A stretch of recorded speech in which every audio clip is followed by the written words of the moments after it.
Daniela foi pontual, assim, tem um cronômetro ali que tipo, deu 0, ela, obrigado.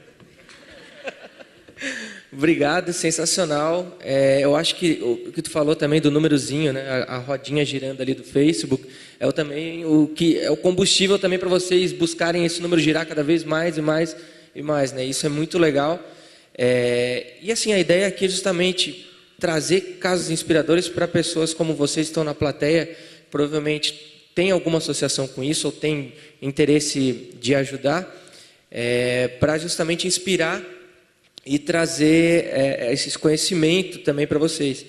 E aí a gente já tem uma pergunta aqui que veio da plateia, uma pergunta até um pouco mais técnica, que eu posso começar até com o Gregório, talvez vá saber responder, dando o seu exemplo, que ele não veio o nome de quem fez a pergunta, mas eu gostaria de saber sobre as metodologias empregadas no desenvolvimento de tecnologias inovadoras no ambiente social.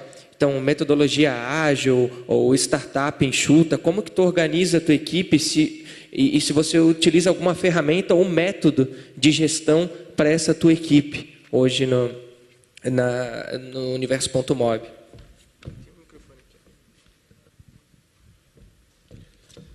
Hoje as tecnologias que a gente usa dentro da empresa, basicamente são as tecnologias que a gente vem aprendendo ultimamente. Pedagogia do cuidado. A tia Dag da Casa do Zezinho toma esse cuidado de como educar as pessoas que vêm da favela com 400 palavras, sem noção de pai, de família, de saúde. E como ela cuida dessas crianças que chegam lá e ela acolhe cada um com a sua necessidade, quase que com um atendimento personalizado. E isso a gente usa na empresa também, porque no fundo é uma empresa criativa, onde o caos reina, porque toda hora tem uma ideia nova, mobilidade, tudo que você pode imaginar dá para fazer mobile. E foi pensando nisso que veio a plataforma do Universo, essa fábrica de aplicativo, que é para atender essa demanda que pode servir para tudo. Festa de aniversário, app. Doença, app de como cuidar do soro infantil, como amamentar. Então, a gente acredita que o app pode ser um instrumento rápido, né? Você fez uma analogia com a cola, eu não tenho vergonha, eu colei muito na escola. E a cola é o tamanho da tela do celular. Eu nunca imaginei na minha vida que aquele encolhimento da ideia para colocar no celular, você ia funcionar, né? Então, hoje você consegue colocar todas essas informações no celular. O Teto foi um dos nossos primeiros parceiros na plataforma Universo, e o Teto usa o aplicativo para poder fazer isso. E é uma plataforma que você faz em 3 passos, né? Então, você pode acabar a aula e ter um aplicativo, pode acabar a palestra e ter um aplicativo, e você levar isso para ser usado em outros momentos. Acho que essa é a busca de toda hora estar melhorando a plataforma, todo mundo está assistindo a gente, ver o reloginho do Facebook aumentar. Hoje a gente tem 24.694, a gente tem um contador online, e estamos atingindo quase 1.440.000 usuários dos aplicativos. Obrigado. Bacana.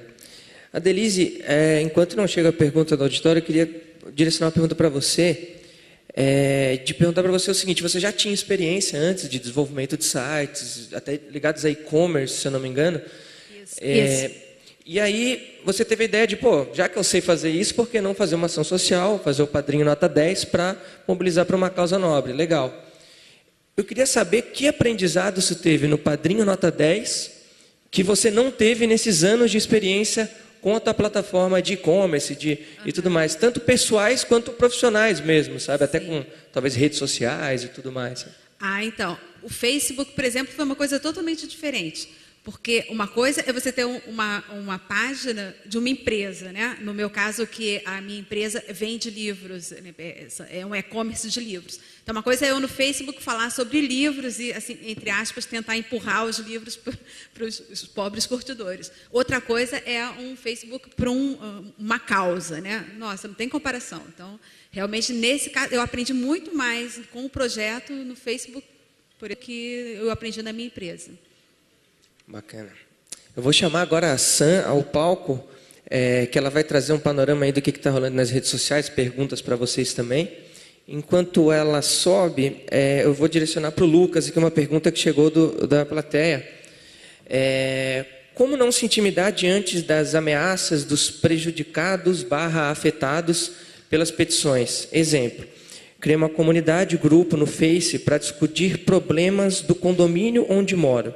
E já recebi até carta dos advogados para tirar o grupo do Facebook. Então, eu acho que talvez seja um problema bem comum e que talvez você já tenha experienciado alguma coisa e possa compartilhar com a gente. É sempre delicado, né? Porque a gente está falando de lutas de ideias, embates de ideias. Uma pessoa que se sente injustiçada, que é uma mudança que às vezes pode fazer com que prejudique outra pessoa. Mas a gente acredita na abertura radical, né? Como eu disse. Que se você fez uma petição, por exemplo, que nesse caso eu não pude pensar em nada específico como condomínio, né? Mas alguma coisa que você pediu para mudar e essa outra pessoa, que é o alvo da petição, entra contra você, te ameaça e faz outras coisas, a pessoa também tem o direito de usar a plataforma por que ela quiser, né?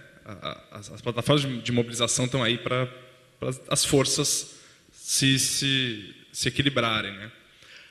Juridicamente, a gente já teve alguns problemas dentro da Change de, por exemplo, o criador da petição ser preso, outras grandes mobilizações que acho que entravam um pouco nessa questão de segurança. A gente, como plataforma, pode dar o suporte que, por exemplo, um YouTube daria quando, sei lá, pede para um vídeo ser retirado. Aí a gente pode avaliar, enfim, todos os argumentos jurídicos, as seguranças envolvidas e dar um suporte também, como a gente dá um suporte de comunicação, dar um suporte jurídico para a pessoa, se isso for um caso de injustiça ou ela não tiver como se defender de nenhuma forma. De qualquer forma, a gente tem, independente desses problemas, um discurso de empoderamento e uma prática de empoderamento, né? A gente quer, independente das campanhas que a gente trabalha como equipe da Change, as pessoas têm todas as campanhas que elas podem fazer elas mesmas e tem 1000 maneiras ali que a gente tenta ensinar passo a passo tudo isso. Então a gente também quer que as pessoas se empoderem para suas lutas, né? Nós somos uma plataforma. Se você está pedindo uma coisa que é muito delicada, saiba que isso tem implicações sociais que não é a plataforma culpada, né? Não é o YouTube por hospedar vídeos que é o culpado. Acho que é um pouco por aí. Bom, Sam, como estamos aí nas redes sociais? Aquela coisa meio... Boa Chegaram tarde, tudo bem, perguntas? gente? Muito bom ver por aqui. Eu vou aproveitar que todo mundo está falando de números para contar um pouco dos nossos números antes de tudo, tá? Dá licença um pouquinho. Os números de ontem foram excelentes. Nós tivemos quase 1000 menções no Twitter por mais de 200 pessoas. Isso gerou um alcance de 2 milhões de usuários. Só ontem, gente. Hoje a gente nem conseguiu levantar os dados ainda. E a gente agradece especialmente o Mauro e o Simon, que eles acabaram motivando muito, as pessoas retuitaram muito as palavras deles e a gente sentiu uma grande diferença na presença online deles nesses 2 milhões aí de usuários. Eu queria também repetir, a gente está fazendo uma cobertura colaborativa no Instagram e já foram mais de 150 fotos postadas na fanpage. E falando na fanpage, de ontem para hoje a gente aumentou 1000 fãs. A gente agora está com 11 mil fãs lá. Então eu vou já deixar o aviso para vocês, se vocês tiverem vontade de mostrar como é que vocês estão enxergando Social Good aqui, é só postar uma foto no Instagram com a hashtag SocialGoodBR e a sua foto vai automaticamente lá para a fanpage. Se algum de vocês já postou foto, não sabia... Avise a gente depois, ou então vão lá conferir para ver se vocês gostaram do resultado que ficou. A legenda é de vocês mesmo, com crédito para o nome de cada uma das pessoas que subiu a foto. E também eu vou agora falar algumas perguntas aqui que vieram da internet. Quem quiser mandar pergunta, de repente aqui não dá tempo de mandar, ou quem está em casa quer mandar, é só enviar uma pergunta ou um comentário, porque de repente tem gente que tem um projeto até parecido, a gente não teve a chance de conhecer. É só mandar com a hashtag SocialGoodBR também, que a gente está capturando tudo que aparece. A gente tem assim... Primeiro eu queria falar um comentário que foi muito geral, acho que resume. A Vá Ribeiro, que mandou pelo Twitter, ela dizia que é sensacional ver tudo que já é feito e as pessoas nem sabem, né? E que todo mundo está conectado em prol do próximo, essa é a melhor parte do Social Good, é descobrir quantas coisas já tem e a gente não tinha noção. Eu acho que isso resume a maior parte do entusiasmo das pessoas com o primeiro painel, foi imenso. Tiveram muitas perguntas, eu inclusive vou avisar os internautas que a gente vai mandar as perguntas para os debatedores e eles vão tentar responder por Twitter. Me prometeram que ainda hoje a gente vai confiar que todo mundo vai ser ultra rápido. A Fernanda é uma das pessoas que foi mais elogiada, mais tem coisa para responder. E aí nós temos algumas perguntas específicas. Uma delas é para a Denise, que também, seu projeto, as pessoas ficaram muito emocionadas, muito mesmo, muitos elogios. Espero que depois você tenha a oportunidade de ver os elogios, porque foi muito bonito. E a pergunta é da Su Maziero. Ela pergunta se tem no Brasil algum modo de foster parent que possa ajudar a criança sem adotar legalmente. Sem adotar. Então, tem o apadrinhamento afetivo. Né? O que é o apadrinhamento afetivo? A pessoa ela se inscreve nos abrigos esses que oferecem isso, e essa pessoa então pode levar a criança para passear, ou então ajuda a fazer o dever de casa, ou então assim, leva no médico para tomar vacina. Pequenas coisas assim, né, mas que dão aquele carinho para a criança. Então, essas crianças que podem ser apadrinhadas não podem ser adotadas. Então, não é assim de pensar, eu vou ali apadrinhar o Joãozinho, vou gostar dele, e daqui a algum tempo eu adoto ele. Não funciona isso. São coisas totalmente diferentes, é só o apadrinhamento. Inclusive, só pode ser apadrinhado quem não pode ser adotado, né, para evitar isso. Por questões legais não pode ser adotado? Ele não pode ser adotado porque ainda não está no processo de adoção, ainda está na tentativa de reintegrar ele na família. Tá, entendi. Bom, tem uma pergunta do Diário dos Papais, que eu acho que é genérico. Só um recadinho bem rápido. Um Focus preto, MGU 8039, a placa. O alarme está disparando e está disparado. Enfim. Então, a gente tem uma pergunta que é geral, que é do Mário, do Diário dos Papais. Ele pergunta se tem algum incentivo fiscal ou outro subsídio para empreendimentos de caráter social. Se a pessoa tiver vontade de fazer, o que vocês diriam que já teria para ajudar? É para qualquer um? É para qualquer um.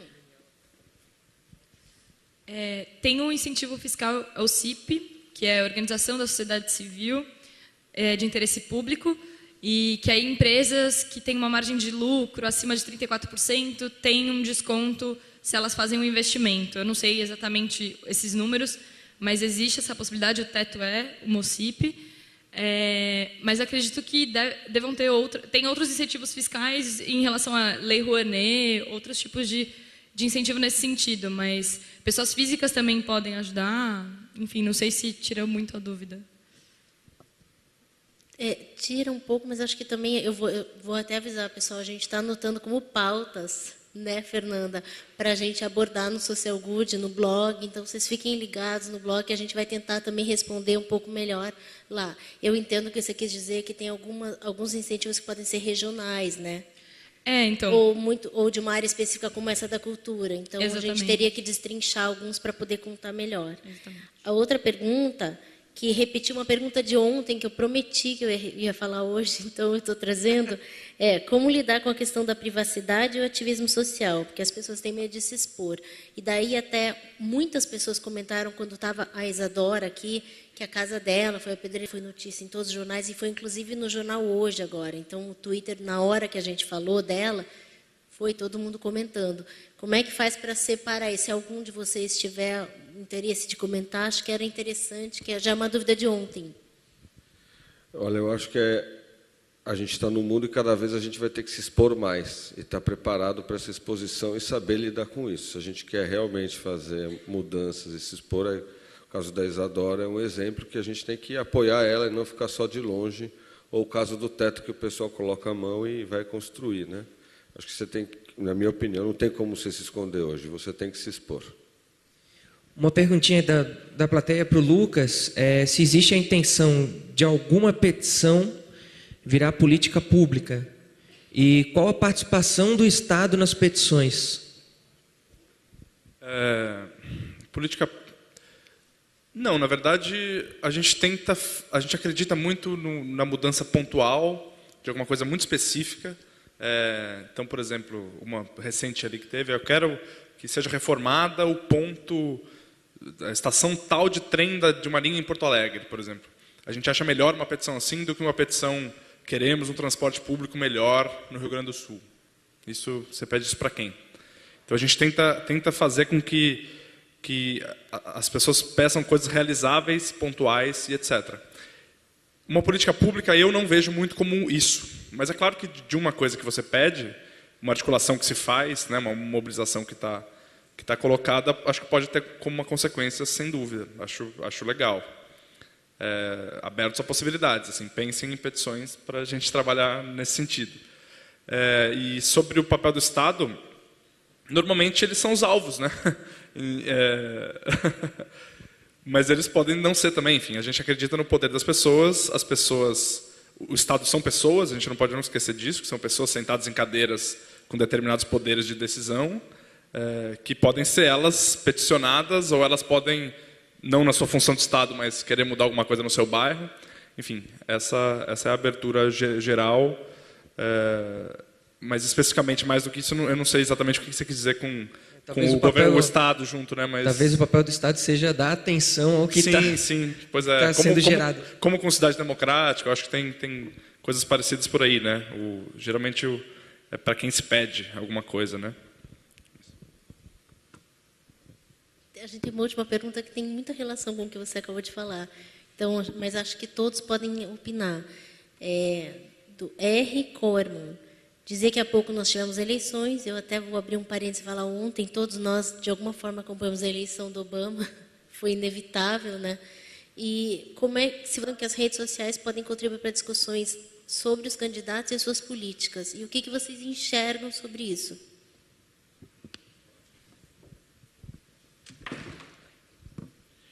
Hoje, na Islândia, já estão fazendo eleições pelo celular. Eu acredito que as redes sociais e o mobile são as armas mais poderosas que a gente tem nesse momento. Então, isso tudo pressiona e a gente, sim, tem que pressionar os políticos com isso, né? Com o Twitter, com o Facebook, e usar a Isadora como exemplo. Eu acho que a grande questão para essa pergunta é a transparência. A gente tem vários movimentos no Brasil já de pessoas em volta da ética hacker, que estão pelos dados abertos, enfim, procurem saber sobre isso. Mas eu acho que se tem algum lugar em que a tecnologia, além da mobilização das redes, etc., pode atuar muito, é abrindo as contas, vendo, a gente está tendo agora um seminário sobre corrupção em Brasília, sobre redes e corrupção. Eu acho que tem uma questão já que estão todos os PDFs em algum lugar, como que a gente acessa esses PDFs e vê as políticas públicas abertas, os dados abertos. Eu acho que essa pressão é maior do que o perfil do candidato, né? Porque quando a gente fala em política pública, fala em sociedade, eu particularmente acredito menos em uma figura milagrosa que vai mudar o mundo, mas sim no que todas as pessoas que estão embaixo dela estão fazendo no micro. E eu acho que a transparência generalizada, assim como a abertura generalizada, são coisas que eu acredito de mudança política clara com tecnologia.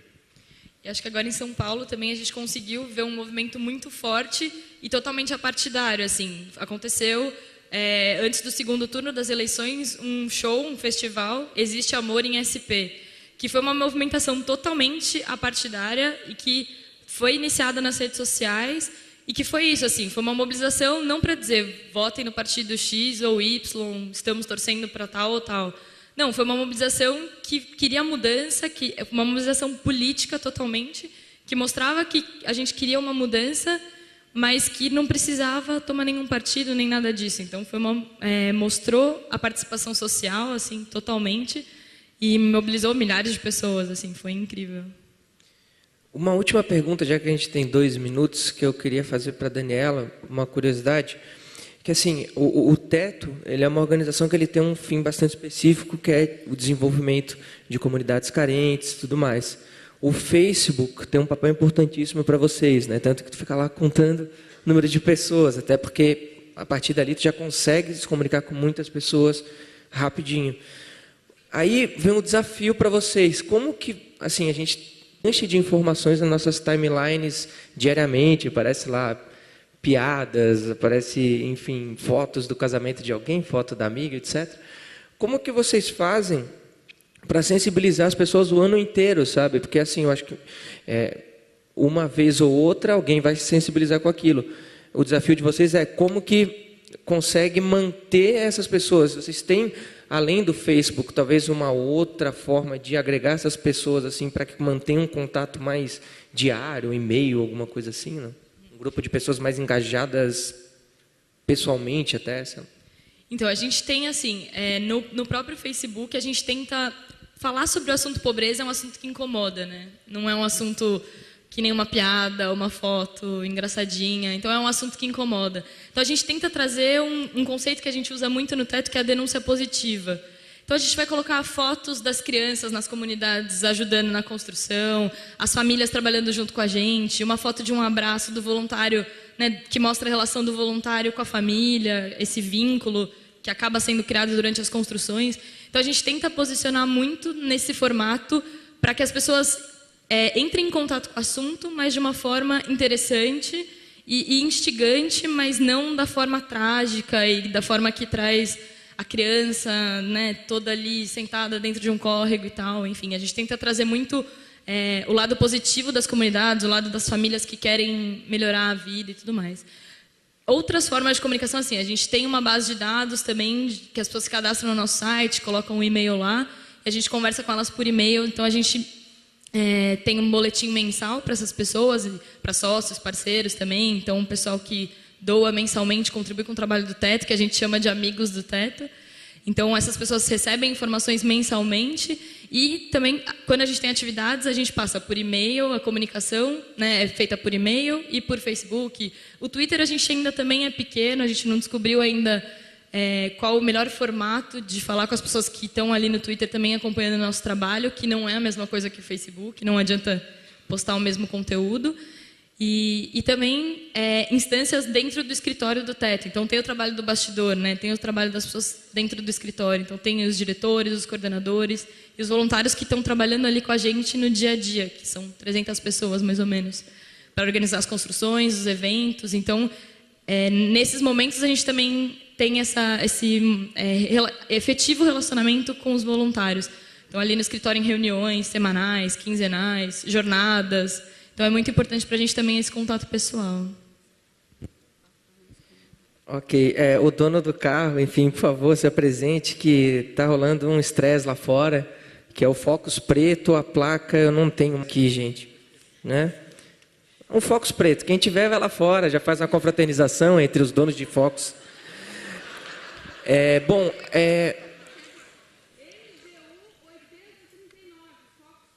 MGU 8039, Focus preto. Mas a ideia está aberta aí para os donos de Focus. Nosso tempo acabou. Queria agradecer a cada um de vocês, parabenizar muito por essas iniciativas, tanto pessoais, de empresas, enfim. E dizer que era isso. Muito obrigado. E assim, eu espero que tenha servido para mobilizar outras pessoas aqui que saiam daqui hoje e hoje à noite já se mobilizem. Tá bom? Obrigado.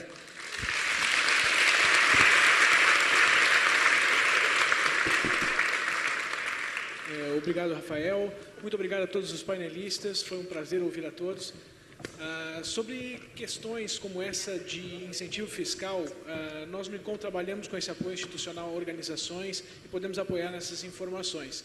Então, se você pode no Facebook seguir o ICOM, facebook.com/ICOMFloripa, ICOM com M de Maria, e faça as questões por lá que respondemos também. Agora, nós vamos fazer um breve intervalo de 20 minutos e logo depois nós começamos um painel muito importante sobre mobilização de recursos utilizando as tecnologias sociais. Então, muito importante para nós do setor, do terceiro setor, das empresas, também de órgãos governamentais, um painel imperdível. Em 20 minutos a gente retorna para cá, então, no espaço de convivência você tem um cafezinho, uns biscoitos e nos vemos logo logo. Obrigado.